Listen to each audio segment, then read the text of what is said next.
ओम खड्गं चक्रगदे सुचापपरिघां शूलं भुषुण्डिं शिरा शङ्खं सन्दददिं करैस्त्रिनयनां सर्वाङ्गभूषावृतां नीलास्मद्युतिमासपाददशकां सेवे महाकालिकां यामास्तौ सुपिते हरौ कमलजो हन्तुं मधुं कैटभम्। नमस्कार, स्वागत है आपका आचार्य वाणी में। मैं आचार्य डॉक्टर विक्रमादित्य आपके साथ हूँ। आज का विषय हमारा है वृषभ राशि वालों के लिए ग्रह नक्षत्रों का योग किस प्रकार का रहेगा जनवरी के मध्यकाल में।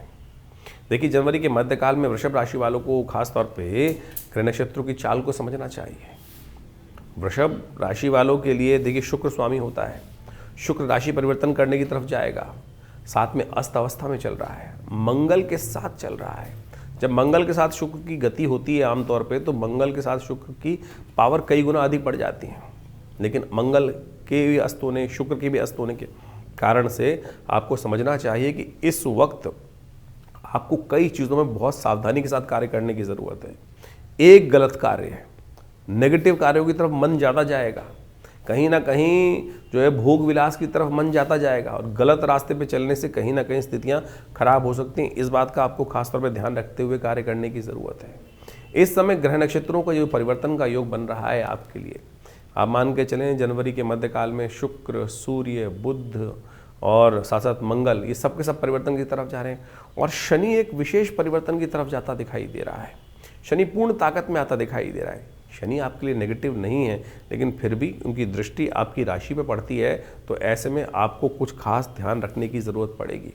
अननेसेसरी की जिद करना कहीं ना कहीं परिवर्तन में आपको परेशान कर सकता है। ज़रूरत से ज़्यादा पॉजिटिव, ज़रूरत से ज़्यादा नेगेटिव, बैलेंस होकर चलेगा कि हर ओवर कॉन्फिडेंस के साथ चलोगे तब फंस जाओगे, और बिल्कुल अगर हिम्मत मरे हुए मन से काम करोगे तब भी परेशानी में फंस जाओगे। तो बैलेंस होकर चलने की ज़रूरत है इस वक्त आपकी राशि के दृष्टिकोण से। दिन पर दिन ग्रहों का खेल कैसा रहेगा आपके लिए, वो भी समझ लीजिए। सबसे पहले बात कर लेते हैं 11 तारीख की। 11 तारीख को रविवार का अवसर है, अष्टमी तिथि विद्यमान है, और इस दिन ग्रह नक्षत्रों के दृष्टिकोण से दिन आपके लिए कई मामलों में लाभ की तरफ ज़्यादा दिखाई दे रहा है। लाभ होने की गारंटी पक्की है, लेकिन ध्यान रखना स्वास्थ्य के खराब होने के भी योग साथ साथ चल रहे हैं। तो कोशिश ये करें, महामृत्युंजय मंत्र का जप अवश्य करने का प्रयास करें। कालाष्टमी है तो महामृत्युंजय मंत्र का जप करते हुए भगवान शिव का दुग्धाभिषेक यदि कर पाएँ तो वो कहीं ना कहीं आपके लिए संपूर्ण रूप से भगवान शंकर की कृपा से चीज़ें ठीक होंगी। इस दिन शुक्र जो है वो सूर्य के नक्षत्र में प्रवेश करने की तरफ जा रहे हैं, और शुक्र का ये परिवर्तन आपकी राशि के दृष्टिकोण से देखिएगा। मंगल के साथ चलते हुए शुक्र जो है वो कहीं ना कहीं कुछ नया जो है लव लाइफ में इम्प्रूवमेंट की तरफ जाते दिखाई देंगे। नए दोस्तों के साथ संबंध होने के स्थापित करने के योग भी बनते दिखाई देंगे आपकी राशि के दृष्टिकोण से। 12 तारीख का दिन सोमवार का अवसर है, नवमी तिथि विद्यमान है, और इस दिन सूर्य जो है वो अपने ही नक्षत्र में प्रवेश कर रहे हैं, और जो मंगल महाराज हैं वो भी सूर्य के नक्षत्र में ही प्रवेश करने के योग बना रहे हैं। तो आपको कोशिश ये करनी चाहिए इन दिनों बहुत ज़्यादा अपने आप को खुली किताब की तरफ प्रेजेंट ना करें। चीज़ें आपके जो रहस्य की बातें हैं किसी सामने वाले गलत व्यक्ति के हाथ में लग गई तो आप ध्यान रखना, कहीं ना कहीं वो आपको कहीं ना कहीं नुकसान पहुंचाने का कार्य कर सकता है। शुक्र इस दिन राशि परिवर्तन करने का योग बना रहे हैं, और ये कहीं ना कहीं घर मकान की सुविधाओं में कहीं ना कहीं कुछ ना कुछ परिवर्तन करने का योग अच्छा सा बनाता दिखाई दे रहे हैं। चीज़ें पॉजिटिव करने की तरफ आपकी राशि में आने वाले दिनों में योग बनाते दिखाई देंगे। 13 तारीख का दिन मंगलवार का अवसर है, और इस दिन दशमी तिथि है, और साथ साथ ग्रहों का योगा योग आपकी राशि में जो दिखाई दे रहा है कहीं ना कहीं कुछ पॉजिटिव रिजल्ट की तरफ अग्रसित होता दिखाई दे रहा है। सब कुछ ठीक होते हुए भी कहीं ना कहीं स्वास्थ्य के मामले में जो दिन खराब दिखाई दे रहा है, शाम आते आते उसमें भी कहीं ना कहीं परिवर्तन होने के योग बन सकते हैं। पूर्वाभास जिस चीज़ का हो रहा है उस पर थोड़ा ध्यान रखते हुए कार्य करने की ज़रूरत है। इस दिन लोहड़ी है आपके। कई बार क्या होता है कि हम सब कुछ अच्छा करने का प्रयास करते हैं, लेकिन कई लोगों की क्या होता है कि नज़र में दोष होता है और वो हमारे ऊपर कहीं ना कहीं लग जाता है। हम कई अच्छे कपड़े पहन के चलते हैं, गाड़ी लाते हैं, घर में सुविधाएं बढ़ाते हैं, और कोई ना कोई नेगेटिव आता है व्यक्ति और देख के कहीं ना कहीं नज़र लगा जाता है। तो ऐसे में ये लोहड़ी का दिन जो है वो नज़र को दूर करने का योग भी बनता है आपकी राशि के दृष्टिकोण से, उसको ठीक कर लीजिए। आपकी राशि के दृष्टिकोण से आपके लिए खास काला नमक जो डली वाला होता है उसको आप अपने हाथ में लेकर ओम नमः शिवाय का जप करते हुए उस जलती हुई अग्नि में उसको डाल दीजिएगा, अपने ध्यान करते हुए कि हमारे जीवन के समस्त कष्ट दूर हों, माँ भगवती इस बात की कृपा करें। ये पंजाब क्षेत्र में होली ही है, जिस प्रकार से होली के अंदर बहुत सारे टोटके किए जाते हैं, इस प्रकार से लोहड़ी के दिन भी बड़ा सुंदर रूप से ये कर लेने से नया वर्ष आरंभ होने से पहले पहले आपके बहुत सारे कष्ट, क्योंकि मकर संक्रांति से नव वर्ष ही आरंभ होने के कगार पे जाता है, तो उससे पहले ये उपाय कर लेने से आपके बहुत से कष्ट दूर होने के योग बनेंगे। सूर्य अस्त होने के बाद यह उपाय करने का प्रयास करें। बहुत सारे क्षेत्रों में लोहड़ी नहीं बनेगी तो कहाँ उपाय करने का प्रयास करें। आप अपने घर के बाहर थोड़ा सा किसी जगह जाकर थोड़े से 2 कागज़ जला के ये उपाय कर लीजिए, लेकिन घर के अंदर मत कीजिएगा, इस बात का ध्यान रखें, नहीं तो क्या होता है नेगेटिव एनर्जी घर में ही रह जाती है। इस बार लोहड़ी और मंगलवार का सुंदर योग बन रहा है, तो एक काम हमने विवेकानंद योगाश्रम में, क्योंकि मंगलवार का योग है, मंगल इन दिनों अस्त चल रहे हैं, तो हमने भगवान हनुमान जी की प्रार्थना के लिए सुंदरकांड का सुंदर कार्यक्रम रखा हुआ है। हर बार की तरह मंगलवार के दिन साथ में लोहड़ी का महाउत्सव भी भारतीय संस्कृति के अनुसार से, देखिए हमारा संस्कृति ऐसे इतना विशाल देश है, क्षेत्र के अनुसार से अनेक क्षेत्र का महत्व देखते हुए जो उत्सव है मनाए जाते हैं। लोहड़ी का भी बड़ा महत्व है। पंजाब इत्यादि क्षेत्रों में यदि हम देखें तो वहाँ पर होली नहीं जलाई जाती, वहाँ लोहड़ी विशेष तौर पर ही जलाई जाती है। तो ये विशेष तौर पर एक ऐसा पर्व है कि जिस दिन हमारी संस्कृति के अनुसार से कहा जाता है कि उस क्षेत्र में उस दिन के बाद से तिल इत्यादि का सेवन नहीं करना चाहिए, और क्योंकि तिल जो होता है वो खून के दौरे को ठीक करता है, खून को विशेष तौर पे, क्योंकि मौसम परिवर्तन की तरफ जा रहा होता है, तो कम से कम अग्नि को समर्पित करने के बाद कहा जाता है कि तिल इत्यादि का, गजक इत्यादि का सेवन उसके बाद नहीं करना चाहिए। इससे स्वास्थ्य लाभ प्राप्ति के योग भी अच्छे बन जाते हैं, अग्नि को समर्पित कर दी जाती हैं ये सब चीज़ें और हाथ जोड़ लिए जाते हैं। तो इन सब को फुल्लियाँ इत्यादि ये सब, अब तो पूरे साल ही आप फिल्म देखने जाओ तो पूरे साल फुल्लियाँ चलती रहती हैं, लेकिन पंजाब इत्यादि क्षेत्र में इस बात की व्यवस्था की गई थी कि मक्का को भगवान को समर्पित, अग्नि को समर्पित कर दिया जाता है, यानी वो आज्ञा दी जाती है, एक प्राकृतिक तौर पर व्यवस्था बना दी जाती है कि भाई इन दिनों के बाद, अब सर्दी जब दोबारा आरंभ होगी उसके बाद इन सब चीज़ों को खाइएगा, नहीं तो स्किन डिसीज परेशान करने के योग बनाएगी। गुड़ इत्यादि का सेवन इसके बाद थोड़ा कम करने का प्रयास करना चाहिए, तिल इत्यादि का सेवन कम करने का प्रयास करना चाहिए। ये क्षेत्र का प्रभाव है, यानी उस क्षेत्र के अंदर ये चीज़ें हमको व्यवस्था रखने का प्रयास करना चाहिए।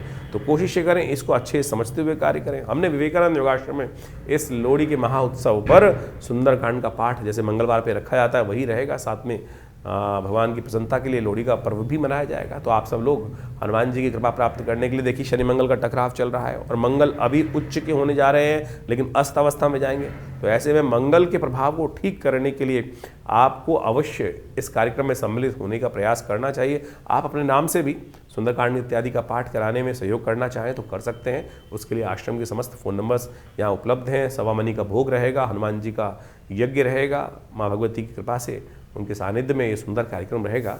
तो इस दिन मंगलवार के दिन शाम को करीब करीब 6 बजे से लेकर वही रात के 9-10 बजे तक ये कार्यक्रम चलेगा। आप सादर आमंत्रित हैं, यज्ञ में भी भाग लीजिए, सुंदरकांड का पाठ भी करिए, 1.25 मनी का भोग भी रहेगा, हनुमान जी को चोला भी चढ़ेगा। और ये सत्य माने, मंगल के नेगेटिव प्रभाव, शनि के नेगेटिव प्रभाव को दूर करने के लिए हनुमान जी को जो चोला चढ़ाया जाता है उससे बढ़िया कोई उपाय नहीं है।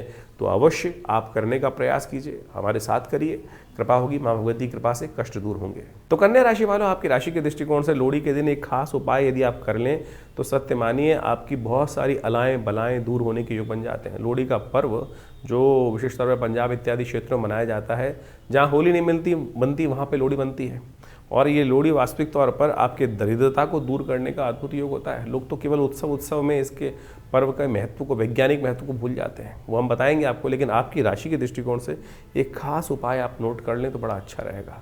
शाम के समय यदि आप कोशिश करें, एक 8 बजे के आसपास एक बहुत सुंदर मुहूर्त बनेगा, उस मुहूर्त में आपकी राशि के दृष्टिकोण से साबुत नमक की डली, जो सेंधा नमक होता है, उस नमक की डली को अपने घर से ले जाइएगा, अपनी मुट्ठी में रख लीजिएगा। ओम नमः शिवाय का जप करते हुए अपने सिर पे से वार कर, जहाँ भी वो अग्नि प्रज्वलित हो रही हो लोहड़ी की, वहाँ उसमें उस नमक की एक डली को ओम नमः शिवाय का स्तवन करते हुए 7 बार अपने सिर के ऊपर से वार कर उसके अंदर डाल दीजिएगा। देखिएगा आपके पूरे वर्ष भर में बहुत सारे लोग होते हैं जो आपके अच्छे भी काम करते हैं, आपसे भाव रखते हैं, लेकिन पता नहीं किसकी नज़र लग जाती है, कई बार आपके चलते हुए काम रुक जाते हैं ना। तो ये उपाय बड़ी श्रेष्ठता से यदि आप करेंगे तो देखिएगा आपके लिए बड़ा कल्याणकारी योग बनने के योग बनेंगे। वृषभ राशि वालों के 14 तारीख का दिन बेहद खास रहेगा। सूर्य इस दिन परिवर्तन की तरफ जा रहे हैं और ये सूर्य का परिवर्तन आपकी राशि में एक नई उम्मीद को लेकर आपकी राशि में आता दिखाई दे रहा है। वैसे ही मकर संक्रांति जो होती है पूरी प्रकृति के अंदर परिवर्तन करने का योग बनाती है, नववर्ष आरंभ होता है। पूरी भारतीय संस्कृति में यदि देखें तो ऊपर से लेकर नीचे तक इस दिन उत्सव ही उत्सव होने के योग बनते हैं। कहीं मकर संक्रांति, कहीं पोंगल है, तो अनेक प्रकार के योग जो होते हैं ये सूर्य के उत्तरायण होने से आरंभ हो जाते हैं, दिन पॉजिटिव होने शुरू हो जाते हैं राशि के दृष्टिकोण से। ऐसे में ग्रह नक्षत्रों का योग आपकी राशि में जो बना हुआ है वो कहीं ना कहीं आपके अंदर भी कुछ नई एनर्जी को दे रहा है। थोड़ी एनर्जी कमज़ोर ज़रूर है, लेकिन कहीं ना कहीं वो एनर्जी पॉजिटिव होने की तरफ अग्रसित होती दिखाई दे रही है। थोड़ा सा आपको उसको बढ़ाने का प्रयास करना चाहिए। इस दिन मकर संक्रांति के दिन भगवान सूर्य का सुबह सुबह उदित होते सूर्य का दर्शन अवश्य कीजिएगा। और आपकी राशि के दृष्टिकोण से अच्छा रहेगा कि उड़द की दाल का चावल के साथ दान अवश्य करने का प्रयास करें। साथ में यदि तिलों का दान भी करेंगे, तिल से बने हुए पकवानों का दान करेंगे, वो भी बहुत श्रेष्ठ रहेगा। इस दिन षटतिला एकादशी भी है। तिल के 6 प्रकार के प्रयोग शास्त्र में कहे गए हैं। तिल का दान, तिल का जो मिठाई का खाना, तिल का विशेष से स्नान करना, तिल के तेल का मर्दन, तिल से तर्पण करना और ख़ासतौर पे तिल के द्वारा हवन करना, ये शास्त्र में वर्णित है। तो जहाँ कुछ भी तिल का दान करेंगे तो वो बहुत अच्छा रहेगा। तिल का दान करने से कहा जाता है भगवान विष्णु की कृपा प्राप्त होती है। तिल भगवान विष्णु के शरीर से ही उनके पसीने से उत्पन्न हुआ है और बड़ी पवित्र चीज़ मानी जाती है। तिल हर तरह से जीवन रक्षक है, स्वास्थ्य रक्षक है, इम्यूनिटी बूस्टर है, कैल्शियम की डेफिशिएंसी को ठीक करता है। तो तिल का उपयोग अवश्य करने का प्रयास करें। तो मकर संक्रांति का दिन बड़ा विशेष है। भारतीय संस्कृति में इसका प्रभाव इतना अद्भुत कहा गया है कि सूर्य शक्ति संपन्न हो जाते हैं। जो सूर्य कमज़ोर चल रहे होते हैं, समस्त शुभ कार्यों का प्रतिपादन इसके बाद से होना शुरू हो जाता है। आने वाले 6 महीने जो है वो हर कार्य के लिए श्रेष्ठ बन जाते हैं। नए मुहूर्त, नए कार्य करना, सब प्रकार से बड़े कल्याणकारी योग इस दिन से बनने शुरू हो जाते हैं। सूर्य का उत्तरायण जो निर्णायन पद्धति से है वो माना जाता है। सायन पद्धति से तो 21 दिसंबर के आसपास वो परिवर्तन करने की योग बना लेते हैं, लेकिन क्योंकि पृथ्वी थोड़ी सी हल्की सी 23.5 डिग्री के आसपास झुकी हुई है तो उसका 23 दिन का जो फर्क आता है, उस दिन 14 जो जनवरी है उस दिन से सूर्य मकर राशि में प्रवेश करने का योग बनाते हैं और ये दिन बहुत खास है। इस दिन शास्त्र के दृष्टिकोण से कहा जाता है कि यदि दान पुण्य जो किए जाए वो सर्व रूप से कल्याण के योग बनाते हैं। इस दिन पितरों के निमित्त शास्त्र में कहा गया है तर्पण इत्यादि, ब्राह्मण भोजन इत्यादि अवश्य, और साथ साथ तर्पण तो सबसे श्रेष्ठ है। ये गायत्री का यज्ञ करना बड़ा श्रेष्ठ माना जाता है। घटना बताती है कि महाराज सगर के 60,000 पुत्र थे और महाराज सगर ने अश्वमेध यज्ञ किया था और अश्वमेध यज्ञ करते करते समस्त जो लोग थे वो घोड़े के पीछे चल रहे थे। घोड़ा कहीं खो गया।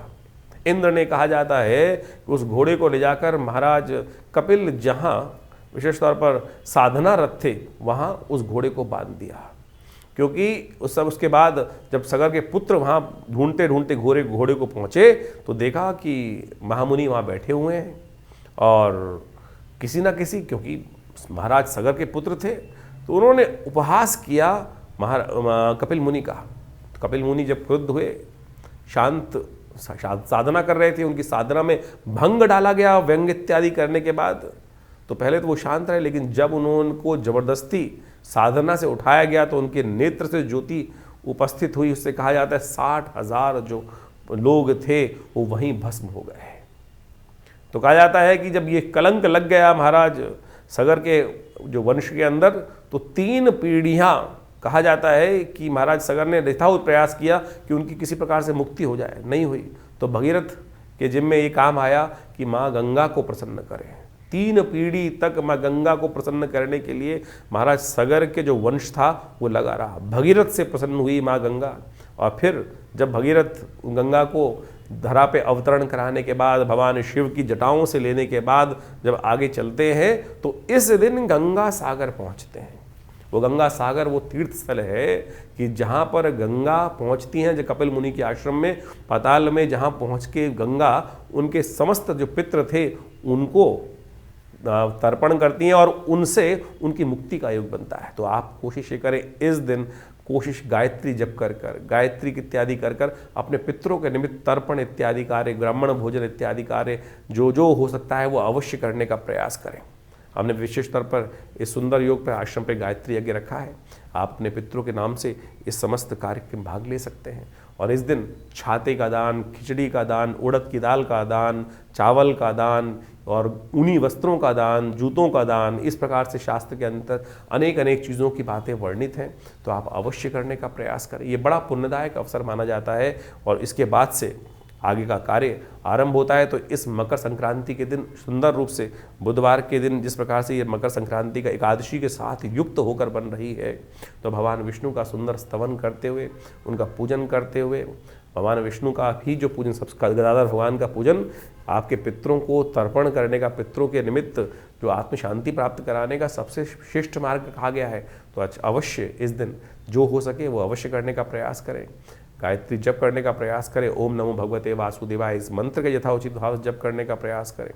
स्नान इत्यादि करने के बाद, तीर्थों में स्नान कराने के बाद, सूर्य को जल देने के बाद भगवान के निमित्त अवश्य, और जल देने का तरीका समझ लीजिए किस प्रकार से जल दिया जाता है।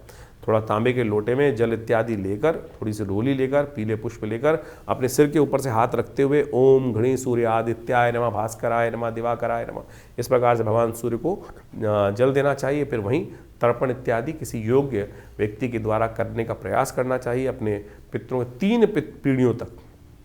शास्त्र में वर्णित है कि हम सबको अपने 3 पीढ़ी तक अवश्य यथाउचित भाव से तर्पण करने का प्रयास करना चाहिए।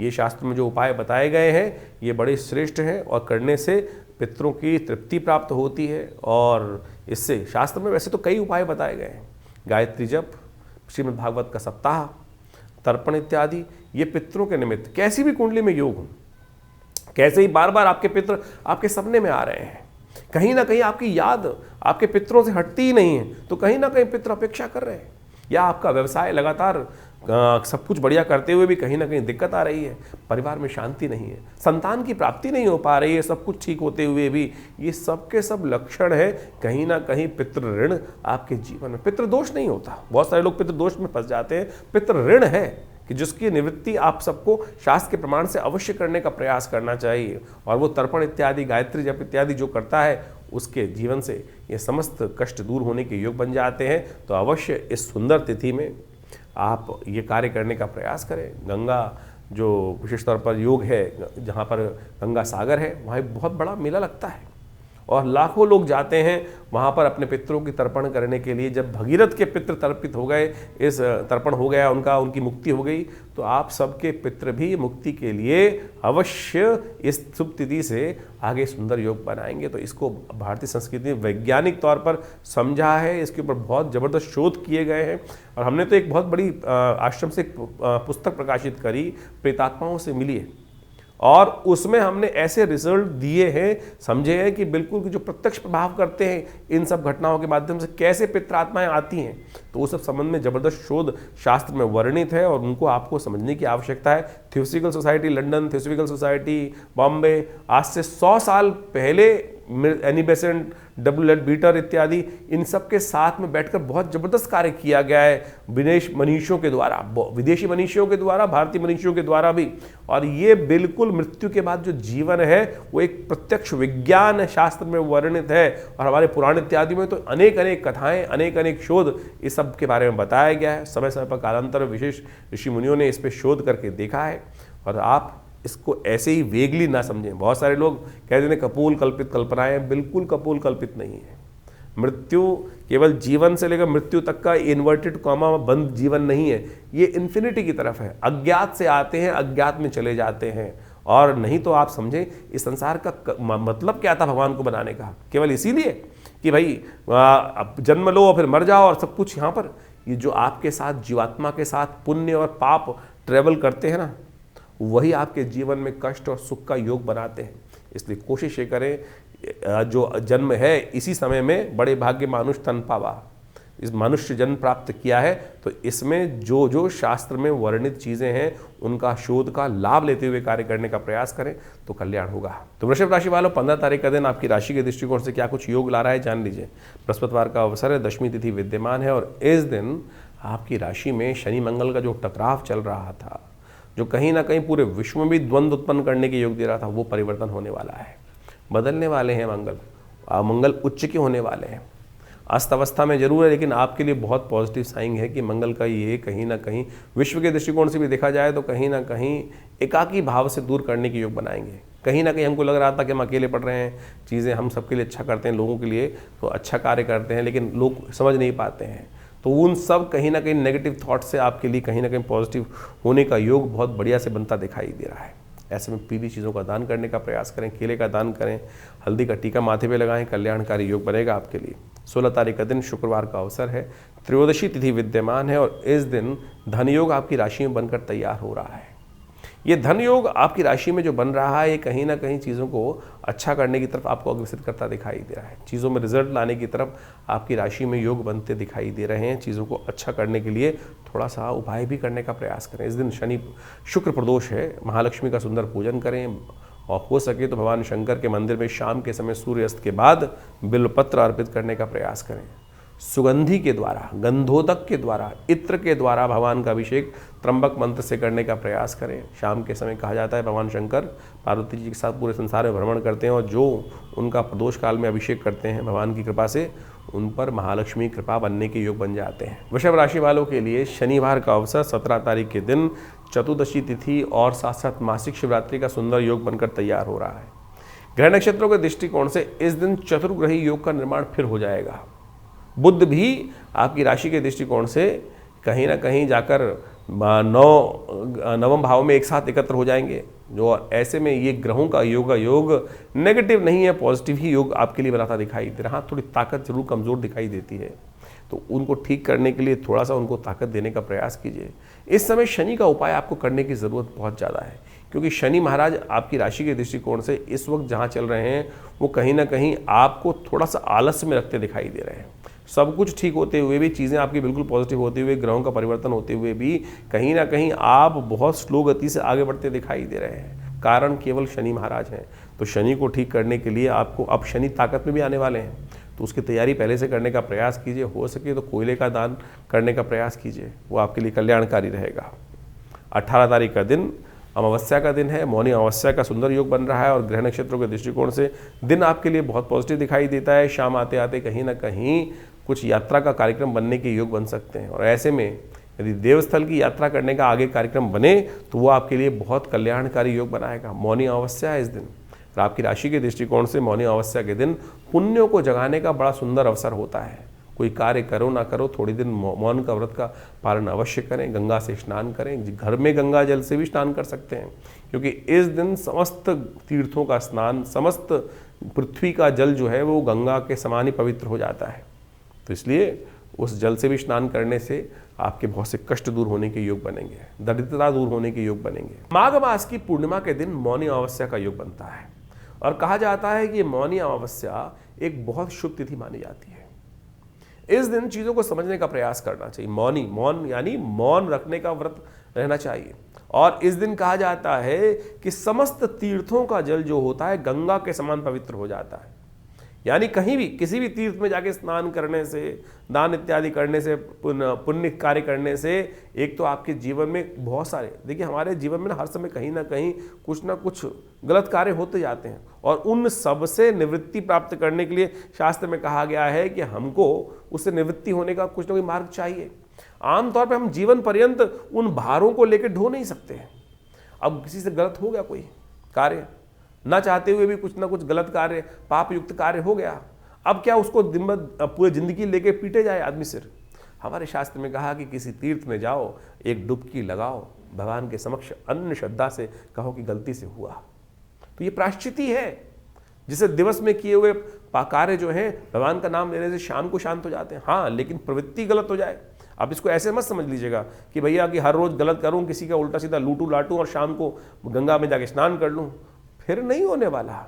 गलती से कोई कभी कभार कोई कार्य हुआ और उसकी निवृत्ति के लिए तो आप ये कार्य कर लें तो बहुत अच्छा होगा। लेकिन मौनी अमावस्या तो अद्भुत योग लेकर आती है। कोशिश ये करें, जो अज्ञानता में हुए दुष्कर्म हैं उनसे निवृत्ति के लिए एक डुबकी किसी भी तीर्थ स्थल में जाकर लगाने से समस्त कष्टों को दूर करने वाली है। पितरों के निमित्त इस दिन जो तर्पण इत्यादि कर सकते हैं, वस्त्रों का दान कर सकते हैं, काली उड़द का दान कर सकते हैं, ये अवश्य यथाउचित भाव से करने का प्रयास करें। देखिए भगवान की कृपा से कष्ट दूर होने के अद्भुत योग बनते दिखाई देते हैं। ये अमावस्या बेहद खास है, तो इसलिए कोशिश करें एक प्लेट लेकर घर से भोजन बनाएं और मंदिर में ले आइए, गाय को खिला दीजिए, श्वान को डाल दीजिए 2 टुकड़े लेकर जमीन पर, कहीं कौवे के निमित्त डाल दीजिए, चींटियों को डाल दीजिए। इस प्रकार से शास्त्र में किसी भिक्षुक को दे दीजिए। तो ये जो यज्ञ इत्यादि होते हैं, इनका ये कार्य करने से, पंच महाभूत का यज्ञ कर लेने से, बलि विश्वदेव यज्ञ कर लेने से कहा जाता है बहुत सारे कष्ट दूर होने के योग बना लेते। वृषभ राशि वालों के लिए 19 तारीख का दिन कैसा है? सोमवार का दिन है और साथ साथ इस दिन प्रतिपदा तिथि है। माघ मास के शुक्ल पक्ष का आरंभ हो रहा है और गुप्त नवरात्रि का आरंभ हो रहा है। ग्रह नक्षत्रों के दृष्टिकोण से इस समय आपके ग्रह जो हैं वो सरलता की तरफ पंच ग्रही योग बनकर तैयार है। चंद्रमा सूर्य मंगल बुध के साथ एकत्र होकर, शुक्र के साथ एकत्र होकर, मंगल के साथ एकत्र होकर आपके धर्म भाव में हो गए हैं और सब चीज़ धर्म पर ही डिपेंड करती है। और आपकी राशि के दृष्टिकोण से इस समय भगवान का सानिध्य लेना आपके लिए बड़ा कल्याणकारी होगा और इसे शुभ वेला में गुप्त नवरात्र आरंभ हो रहे हैं। तो वृषभ राशि वालों, भाग्य जगाना चाहते हो तो धर्म भाव की तरफ माँ भगवती दुर्गा की पूजा अवश्य करने का प्रयास करें। देवी पाठ जितना करोगे उतना कल्याणकारी आपके लिए योग बनेंगे। गुप्त नवरात्रि आरंभ हो रही है 19 तारीख से। माघ मास की प्रतिपदा से गुप्त नवरात्रि आरंभ होती है। आमतौर पर चैत्र और अश्विन की नवरात्रि जो है लोग जगत पूछते आए हैं, लेकिन गुप्त नवरात्रियों को भूल जाते हैं। गुप्त नवरात्रि गुप्त रूप से अपनी मनोकामनाओं की पूर्ति के लिए बड़ी अद्भुत मानी जाती हैं। आमतौर पर इसके लिए पंप एंड शो करने की आवश्यकता नहीं होती है। बड़ी श्रद्धा के साथ दुर्गा सप्तशती का कोई भी मनोकामना हो, आपकी कोई भी मनोकामना, आमतौर पे अनेक मनोकामनाएं मन में हिलोड़े लेती रहती है कि ये हो जाए, ऐसा हो जाए, और आप माने जब आपके पुण्य बढ़ेंगे ना तब आपकी मनोकामना पूर्ण होगी। चाहे तो इस जन्म में किए हुए पुण्य हो या पूर्व जन्म में किए हुए पुण्य हो, लेकिन पूर्व जन्म तो हमको याद नहीं रहता है। लेकिन आप सत्य माने, जो कुछ आपके जीवन में भोग आ रहा है या कष्ट या सुख जो आ रहा है वो सब पूर्व अर्जित कर्म अनुसार आ रहा है। पुण्य पाप को आप अच्छे से एनालाइज कर सकते हैं। अब एक समझें कि बहुत सारी बात ऐसी होती हैं कि एक छोटा बच्चा था, राजयोग में पैदा हुआ, पुण्य था ना, पूर्व जन्म अर्जित कर्म था, आत्मा ने कहाँ किस प्रकार से भगवान के योग के अनुसार से प्राप्त हो गया उसका सुंदर स्थान। और वही एक बच्चा जन्म से ही कष्ट लेके उत्पन्न हुआ, वो पूर्व जन्म का कर्म है। तो इस बात को समझ लीजिए, कैसे कर्म करने से नहीं, पूर्व अर्जित कर्म है। ज्योतिष की जब गणनाएं की जाती है तो उसमें दशा निकालते वक्त भुक्त भोग्य काल निकाला जाता है कि कौन से जन्म में किस दशा में मृत्यु हुई और उसका भुक्त काल कितना था, भोग्य काल कितना है, ये काल गणना के अनुसार से ज्योतिष में बताया जाता है। तो आप समझें ये प्रत्यक्ष है। तो गुप्त नवरात्रियों में अपने पुण्यों को गुप्त रूप से बढ़ाने का प्रयास करें। एक बात समझ लीजिए, आपने कोई बहुत बड़ा पुण्य किया और आपने ढिंढोरा पीट दिया कि भाई मैंने तो इतना बड़ा यज्ञ किया है, पुण्य समाप्त। कोई लूट के ले जाएगा चुपचाप, आपको पता भी नहीं चलेगा। गुप्त रूप से बिना कहे हुए चुपचाप भगवान के मंदिर में जाकर अपने निमित्त इस समय में यज्ञ करवाएं, पूजा करें, दुर्गा सप्तशती का पाठ करें, दुर्गा सप्तश्लोकी का पाठ करने का प्रयास करें। विवेकानंद योगाश्रम में हमने इस पूरे गुप्त नवरात्रि में दुर्गा सप्तशती का विशेष यज्ञ रखा है जो 9 दिन चलेगा। आप स्वयं माँ भगवती की सिद्ध स्थली में उस यज्ञ में बैठकर यज्ञ कर सकते हैं। माँ भगवती का ये सुंदर सिद्ध स्थल है।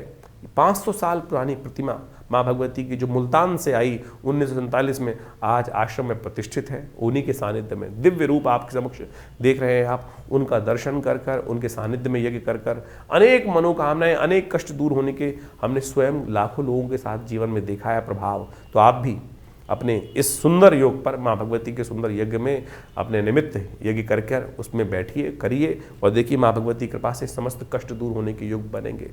ग्रह बहुत भारी चल रहे हैं, ध्यान रखना।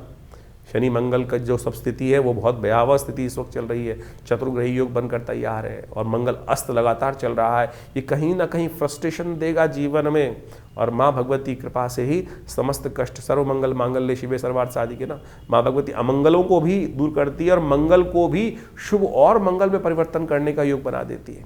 और भगवती ने स्वयं कहा है, भविष्यति न संशया, कि इन समस्त कष्टों को दूर करने में, जो मनोरथ सिद्ध करने में, इसमें कोई संशय है नहीं। दुर्गा सप्तशती के 12वें अध्याय में कहा गया ना, सर्वा बाधा विनिर्मुक्तो धन धान्य सुतान्विता। तो क्यों कष्ट में रह रहे हो? कष्ट को दूर करने के लिए सुंदर योग जो बन रहा है, इसका लाभ लेने का प्रयास कीजिए। माँ भगवती की कृपा से कष्ट दूर होंगे। गुप्त नवरात्रि का सुंदर अवसर आप समक्ष के सामने विद्यमान है, इसका लाभ लेते हुए कार्य करें। माँ भगवती की कृपा से समस्त कष्ट दूर होने के अद्भुत योग अवश्य बनेंगे। तो वृषभ राशि वालों, 20 तारीख का दिन बहुत खास है, आप नोट करके रख लीजिए। समस्त ग्रह एक तरफ, शनि एक तरफ। इस दिन शनि महाराज अपने ही नक्षत्र उत्तरा भाद्रपद नक्षत्र में प्रवेश करेंगे और ये पूरे वर्ष तक आपकी राशि के दृष्टिकोण से बहुत आपको शनि पूर्ण ताकत में आते दिखाई दे रहे हैं। बैठे आपकी राशि में बड़े शुभ हैं, लेकिन जहाँ जहाँ उनका वर्चस्व पड़ रहा है वो कहीं ना कहीं, यदि आप शनि अपने ऊपर चढ़ा लिए तो फिर कहीं ना कहीं फंस जाएंगे, चाहे बुद्धि के मामले में, चाहे अपने स्वयं के मामले में, या कहीं ना कहीं इन सब चीज़ों को ध्यान रखते हुए कार्य करने की ज़रूरत रहेगी। शनि अपने ऊपर चढ़ाए ना, पवित्रता का ध्यान रखें, इस बात का विशेष तौर पर ध्यान रखिएगा। शनि चढ़ना नहीं चाहिए। शनि विशेष तौर पर रावण के, देखिए रावण का प्रभाव समझिए, जब तक रावण के घर में शनि महाराज जो है वो दबे रहे तब तक उसका वर्चस्व रहा। अब जब शनि उड़ने लगते हैं ना, खुले में आ जाते हैं, अब शनि पूर्ण ताकत में आने वाले हैं। और ऐसे में एक बात ध्यान रखिएगा, शनि का नेगेटिव प्रभाव ठीक करने के लिए शनि को हमें अपने ऊपर चढ़ने नहीं देना है, पवित्रता रखने का प्रयास करना है। जितने उपाय हो सकते हैं शनि के वो करने का प्रयास करें। गलत कार्य की, शनि दंडाधिकारी हैं, जो गलत तरफ जाएंगे, चोरी डकैती नेगेटिव काम करने की तरफ जाएंगे, शनि उनको दंड देने के लिए पूर्ण योग बना सकते हैं। बुद्धि पर सवार होने वाले हैं शनि महाराज इन दिनों। आपकी राशि के दृष्टिकोण से देखा जाए तो जितना शुभ कार्य उतना लाभ, जितना नेगेटिव कार्य उतना नुकसान। शनि के जो मैक्सिमम उपाय हो सकते हैं वो अवश्य करने का प्रयास कीजिएगा। ये विशेष तौर पर आमतौर पर जनमानस में ये भाव डाल दीजिए कि शनि महाराज पूर्ण ताकत में अब इस वर्ष में आ गए हैं, और ऐसे में आपको खास तौर पर ध्यान रखने की ज़रूरत रहेगी, क्योंकि आपकी राशि में कुछ साल बाद, करीब 1.5 साल बाद 7.5 भी शुरू हो जाएगी, और उसका प्रभाव पॉजिटिव चाहते हैं तो पुण्य करने का प्रयास करें। तो 20 तारीख के दिन शनि महाराज जो हैं अपने नक्षत्र में प्रवेश कर रहे हैं। उत्तरा भाद्रपद जो नक्षत्र है वो शनि का नक्षत्र है। इसमें शनि प्रवेश करने के कारण से क्या होगा, अपने पूर्ण ताकत में आ जाएंगे, और अपनी पूर्ण ताकत में आने के कारण से क्या होगा, शनि महाराज का ये प्रभाव जो है, दुष्प्रभाव जो है, भयावह स्थिति में बढ़ जाएगा। और ऐसे में इस भयावह स्थिति में बढ़ने के कारण से शनि का कहीं ना कहीं जो प्रभाव है वो बहुत भयावह हो जाएगा। 7.5 का प्रभाव चल रहा है आपकी राशि के दृष्टिकोण से, तो ध्यान रखना पड़ेगा आपको। शनि के जो कुछ उपाय हो सकते हैं वो अवश्य करने का प्रयास करें। शनि के प्रभावों को ठीक करने के लिए आपको ध्यान रखना चाहिए, शनि स्तोत्र का नित्य प्रति पाठ करें। शनि स्तोत्र का पाठ नित्य प्रति करना बहुत आवश्यक है। ओम नमः कृष्णाय नीलाय शितिकंठ निभाय च, नमः कालाग्नि रूपाय कृतांताय च वै नमः, नमो निर्मांस देहाय दीर्घशम जटाय च, नमो विशाल नेत्राय शुष्कोधर भयाकृते, नमः पुष्कल गात्राय स्थूल रोमणे अथ वै नमः, नमो दीर्घाय शुष्काय कालम दृष्ट नमोस्तुते, नमस्ते कोटराक्षाय दुर्निरीक्षाय वै नमः, नमो घोराय रुद्राय भीषणाय कपालिने, नमस्ते सर्वभक्षाय बलिमुख नमोस्तुते, सूर्यपुत्र नमस्ते अस्तु भास्करे भयदाय च। अभे इस प्रकार से जो शनि स्तोत्र का पाठ है यदि आप नित्यपति करेंगे, हमने थोड़ा सुना है आपको, हमारे इस चैनल पर आपको पूरी तरह से मिल जाएगा। यदि आप नित्यपति इसका पाठ कर लें तो सत्य माने भगवान की कृपा से आपके बहुत सारे कष्ट दूर होने के योग बच जाएंगे। इसके साथ साथ शनि के बीज मंत्र का पाठ करें, ओम प्रांग प्रींग प्रोंग से शनिश्चराय नमः। और जब तक ये शनि का प्रभाव चल रहा है, 7.5 का प्रभाव या के शनि के ढैया का या जो भी शनि का प्रभाव आपकी राशि के दृष्टिकोण से जो बताया जा रहा है वो चल रहा है, तो उस समय में अवश्य हनुमान जी को चोला चढ़ाएं, और हो सके तो आप सतनाजे का दान करने का प्रयास कीजिए। अपने वजन के अलावा सतनाजे का दान आने वाले 5-6 महीनों में 1-2 बार 4 बार अवश्य करने का प्रयास कीजिएगा। इससे शनि की कहीं ना कहीं नेगेटिव प्रभाव को रक्षा करने में आपके लिए अच्छा सहायक सिद्ध हो सकता है। अभी आपने समझा कि शनि महाराज जो है वो अपने ही नक्षत्र में प्रवेश करते दिखाई दे रहे हैं, बहुत ताकत में हो जाएंगे। ऐसे में शनि को कंट्रोल करने के लिए अनेक उपाय शास्त्र में विद्यमान है। हनुमान जी को प्रसन्न करना सबसे श्रेष्ठ उपाय है। इस कलिकाल में ध्यान रखना, शनि का आशीर्वाद हनुमान जी को मिला था। जब शनि को मुक्त हनुमान जी ने कराया था रावण की कैद से, तो शनि महाराज ने कहा था कि हनुमान जी जो आपके भक्त रहेंगे उनको कभी हम कष्ट नहीं देंगे। तो हमने यही सोचा कि शनि को ठीक करने के लिए क्या किया जाए, तो सुंदरकांड का पाठ आश्रम पे चल रहा है, और इस दिन मंगलवार के दिन जब शनि बदलने की तरफ जा रहे हैं राशि परिवर्तन के लिए, तो हमने विशेष हनुमान जी का सुंदरकांड का पाठ रखा है। उसमें सवामनी का भोग रहेगा, हनुमान चालीसा का पाठ रहेगा, सुंदरकांड का पाठ रहेगा, और साथ साथ शनि ग्रह शांति महायज्ञ का सुंदर आयोजन भी रहेगा। आप सब अपने सादर इष्ट मित्रों सहित सादर आमंत्रित हैं विवेकानंद योगाश्रम दिल्ली में। तो आप सब आकर इस कार्यक्रम में भाग लीजिए।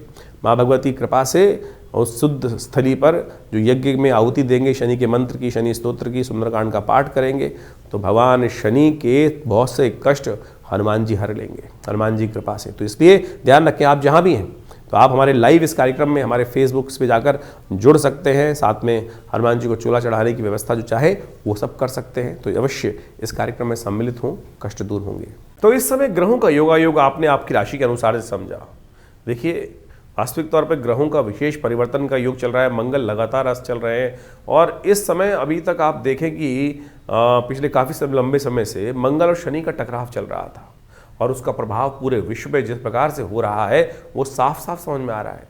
एक तो सूर्य का वर्चस्व की लड़ाई, वर्चस्व स्थापित करने का प्रयास, हर कोई कहीं ना कहीं हमारे निजी जीवन में भी या पूरे विश्व के व्यापक रूप से देखें, हर डिस्ट्रिक्ट के दृष्टिकोण से देखें, हर जगह के दृष्टिकोण से देखें, तो एक ऐसी होड़ इस वर्ष रहने वाली है, क्योंकि ये वर्ष जो है सूर्य का वर्ष है, तो हर कोई अपना आधिपत्य स्थापित करने का बड़ी जद्दोजहद के साथ प्रयास करता दिखाई देगा। और इस समय में जब शनि मंगल का टकराव चल रहा है, तो ऐसे में कहीं ना कहीं जो द्वेष भावना है वो ज़्यादा बढ़ती दिखाई देगी। और अब मंगल जिस प्रकार से परिवर्तन कर कर आगे बढ़ेंगे और मंगल उच्च के होने के योग बनाएंगे, लेकिन साथ साथ अस्त भी होंगे, तो ये कहीं ना कहीं जीवन में एक ऐसी आपाधापी की तरफ छटपटाहट, मनोमस्तिष्क में एक छटपटाहट जो उत्पन्न कर सकता है, जो विशेष तौर पर आप मान के चले मनोमस्तिष्क में फ्रस्ट्रेशन डालने के योग बना सकता है। इसको आपको अच्छे से समझ लेना चाहिए। मंगल का किसी ये प्रभाव जो है, ये परिवर्तन है, चतुर्ग्रही योग बनने का योग बन रहा है, जो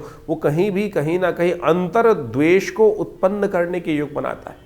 आपकी राशि के अनुसार से आपने उसका पूरा प्रभाव समझा है। शनि भी अब पूर्ण ताकत में आ चुके हैं, क्योंकि अपने ही नक्षत्र में वो प्रवेश कर चुके हैं। तो आपको बड़ी सावधानी के साथ अपनी राशि के प्रभाव को समझते हुए जो उन उपायों को हमने आपको बताया है वो अवश्य करने का प्रयास करें। देखिए, पुण्य कार्य जीवन में कष्ट को जो दूर करता है ना, वो पुण्य कार्य ही करता है। इस बात को हमको सीधी तरह समझने का प्रयास करना चाहिए। नहीं तो कई बार क्या होता है, भ्रांति उत्पन्न हो जाती है, हम पुण्यों से दूर हो जाते हैं और गलत गलत कर्मों की तरफ निवृत्त तो हम होते ही रहते हैं। जीवन में यदि दिन के 24 घंटे हैं तो लाख प्रयास करने के बावजूद भी कुछ ही समय ऐसा होता है जो हम अपने आप को पुण्यों की तरफ, अच्छे कर्मों की तरफ प्रवृत्त कर सकते हैं। लेकिन मनसा वाचा कर्मणा यदि देखें, उसको समझने का प्रयास करें, तो ज़्यादातर अधिकतर समय जो है 90% समय जो है वो कहीं ना कहीं पाप युक्त कार्य ही होते दिखाई देते हैं। देखिए, कर्म 3 प्रकार के हैं, मनसा वाचा कर्मणा, और सबका प्रभाव है। इस बात को ये नहीं समझे कि हमने सोच लिया और हमने किया नहीं तो उसका प्रभाव नहीं। सोचे हुए अच्छे कर्म का या सोचे हुए बुरे कर्म का प्रभाव भी उतना ही होता है जितना प्रत्यक्ष किया जाए। तो इस बात को हमको समझते हुए कार्य करने का प्रयास करना चाहिए, तभी तो जीवन में जो अशुभ प्रभाव उत्पन्न होता है हमारे जीवन के कर्मों का, वो हमारे जीवन में सामने घटता है। तो इसलिए हमारे पुण्य भी क्षय हो जाते हैं। तो इसलिए कोशिश ये करें, जितने योग हो सके अच्छे कर्म करने का प्रयास करें, सेवा भाव मन में रखने का प्रयास करें। जो ये समय समय पर जो हम आपको पौराणिक ज्योतिष के अनुसार से, देखिए एक बात को समझें, जो वास्तविक तौर पर वैदिक ज्योतिष, पुराणिक ज्योतिष है, वो आपको अच्छे समझने की आवश्यकता है। वैदिक ज्योतिष के नाम पे बहुत सारे लोग भ्रांति उत्पन्न करने का प्रयास करते हैं। जो पुराणों इत्यादि में वर्णित कथाओं के माध्यम से, उपनिषद इत्यादि कथाओं के माध्यम से आपके समक्ष जिसको पंचांग लिखता है कि आज ये उत्सव है, ये उत्सव है, ये उत्सव है, ये उत्सव है, और उन कथाओं को पुराणों में जो इंगित किया गया वो इसीलिए बताया गया है कि वहाँ वो उस प्रकार से कर्म करके चीज़ों को ठीक करने का प्रयास उस फला व्यक्ति ने वहाँ उस युग में ऐसे किया, उस व्रत को आप ऐसे करेंगे तो आपके जीवन के कष्ट भी दूर होने के योग बनेंगे। लेकिन हम लगे हुए हैं पता नहीं उपायों की तरफ जाने के लिए, टोटकों की तरफ जाने के लिए, किस किस प्रकार के अजीब अजीब टोटके हर कोई व्यक्ति बताने का आज यथाउचित भाव से प्रयास कर रहा है। कोई विचित्र स्थिति है, कोई शराब पिलाया जा रहा है, कोई शराब का दान कराया जा रहा है, कोई देवता को भी शराब चढ़वाया जा रहा है। क्या ये ज्योतिष धर्म का प्रभाव है? बिल्कुल धर्म का प्रभाव नहीं है। किसी के मन में कोई हीन भावना उत्पन्न नहीं, उसने एक गलत रीति चला दी और उसके पीछे एक ऐसी जो दौड़ आरंभ हो गई है, अंधी दौड़, जिसको कोई समझते हुए मन मस्तिष्क समझता है, लेकिन फिर भी अंधी दौड़ की तरफ हम भागते चले जा रहे हैं। धर्म बड़ा सात्विक है, सात्विकता से भरा हुआ है, धर्मयुक्त सत्ययुक्त कार्य करने की, धर्म प्रेरित करने का प्रयास करता है। तो जहां भी कोई गलत भाव आपके मन में समझ में आ रहा है, क्योंकि आपके मन में भी अंतरात्मा परमात्मा कहीं बैठा हुआ है, तो इसको समझते हुए कार्य करने का आप प्रयास करें। हम ज्योतिष को, पौराणिक ज्योतिष को, वैदिक ज्योतिष को उसी रूप में आपके समक्ष उपस्थित करने का प्रयास करते हैं। जो उपाय बताते हैं वो भी शास्त्र में वर्णित जो है वही उपायों को आप करने का प्रयास करें। नहीं तो वो अंगूठी पहनकर या कुछ ना कुछ उल्टे सीधे टोटके जो बताए जाते हैं, ऐसा कर दो, ये कर दो, इसके ऊपर से उतार के यहाँ फेंक दो, ऐसा फेंक दो, उससे इस बात को समझो कि शास्त्र में कहीं वर्णित नहीं है इन सब बातों को। तो हमने आपके समक्ष अनेक उपायों को आपके समक्ष रखा है। तो आप यथाउचित भाव से उनको करने का प्रयास करें। ईश्वर की कृपा से आपके जीवन में परिवर्तन का योग अवश्य बनेगा। देखिए इस वक्त ग्रहों की युति देखिए कैसी चल रही है। शुक्र के समक्ष बुध जो बृहस्पति की युति बनी हुई थी अभी, उसके साथ साथ शनि मंगल का टकराव चल रहा था, और अब जिस प्रकार से शनि तो अपने पूर्ण जो रूप में आ गए हैं, पूर्ण रूप से अपनी नक्षत्र में भी प्रवेश करने के बाद जब प्रभाव उत्पन्न करने वाले हैं, तो आपको उनका सही उपाय समय से कर लेना चाहिए, जान लेना चाहिए इनका प्रभाव हमारे जीवन में किस प्रकार का होने वाला है। तब जाकर आप इन समस्त दुष्प्रभावों से, जो ग्रहों का दुष्प्रभाव है, उनसे बच पाएंगे और अपने जीवन को सही तरफ। ऐसा नहीं हो सकता यदि ग्रह का अशुभ प्रभाव भी है तब हम उसका उपाय करें और हम उसके अनिष्ट प्रभाव से, गलत प्रभाव से न बच पाएँ। बिल्कुल बच पाते हैं। लोगों की, हज़ारों लोगों की साढ़े साथी आती है, हज़ारों लोगों की गलत दिशाएँ आती हैं, उसके बाद भी उनके जीवन में कोई गलत घटना नहीं घटती। कारण क्या है? कारण है उनके किए गए अज्ञात पुण्य कार्य। वो कहीं ना कहीं रक्षा कवच बनकर आपके जीवन में उपस्थित हो जाते हैं और गलत समय व्यक्ति को पता भी नहीं चलता कब आया कब चला गया। तो इस सिद्धांत को सही रूप से समझ के प्रयास करें। कई बार भ्रांतिवश हम उस सिद्धांत को समझते हुए भी अज्ञानतावश उस काल ग्रास में फंस जाते हैं और उसके सिद्धांत को समझ नहीं पाते हैं। कोशिश ये करें इन समस्त चीज़ों को सही से समझें। और हमारा ये आश्रम आपके समक्ष हर बार रहता है, बहुत सारे कार्य समय समय पर चलते ही रहते हैं। उनके साथ जुड़ेंगे तो भगवान की कृपा से आपके जीवन के कष्ट भी दूर होंगे। माँ भगवती की कृपा आपके जीवन में बरसती रहे, आपके कष्ट जीवन में दूर होते रहे। और इस प्रकार से जो यज्ञ इत्यादि होते हैं उनमें आप जुड़िए। रविवार वाले यज्ञ में तो आप सामूहिक तौर पे सब लोग आ सकते हैं और उस दिन हमसे मिल भी सकते हैं। और आपके कोई प्रश्न का जरूरी है, आवश्यक है, कोई बहुत बड़ी समस्या है, तो उसका निदान भी उसी कार्यक्रम में हम अवश्य देने का प्रयास करेंगे। धन्यवाद।